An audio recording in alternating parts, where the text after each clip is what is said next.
સાયરન્સ વાગે એટલે ગમે તેટલી ઉતાવળ હોય તો પણ વાહન ચાલકો સાઈડ આપી દેતા હોય છે। સુરતમાં એક એવા બેફામ વાહન ચાલકનો વિડીયો વાયરલ થયો છે જે પોતે તો ટ્રાફિક નિયમ ભંગ કરી બીઆરટીએસ ટ્રેકમાં વાહન ચલાવી રહ્યો છે, પાછો એટલેથી નથી અટકતો, તે પાછળ આવતી એમ્બ્યુલન્સને સાઈડ આપવાની જગ્યાએ અવરોધ ઊભો કરી રહ્યો છે। શહેરમાં ગઈકાલથી એક એવો વિડીયો ખૂબ જ વાયરલ થઈ રહ્યો છે જેમાં બીઆરટીએસ રૂટમાં એક કાર ચાલક કાર હંકારી રહ્યો હતો। બીઆરટીએસ રૂટમાં તેની પાછળ 108 એમ્બ્યુલન્સ આવી રહી હતી અને 108 દ્વારા સતત સાયરન વગાડવા છતાં પણ તે એમ્બ્યુલન્સને સાઈડ નહીં આપતો। વિડીયો કયા વિસ્તારનો છે તે અંગે હજુ સુધી કોઈ માહિતી પ્રાપ્ત થઈ નથી।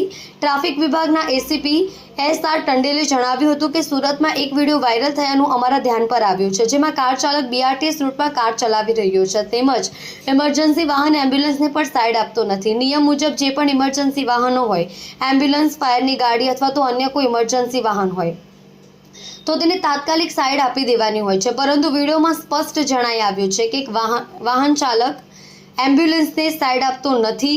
હાલ આ વાહનના નંબરને આધારે અમે તપાસ શરૂ કરી રહ્યા છે। કલ્પેશ રાણા સાથે જોતા રહો ન્યૂઝ 9 ગુજરાતી।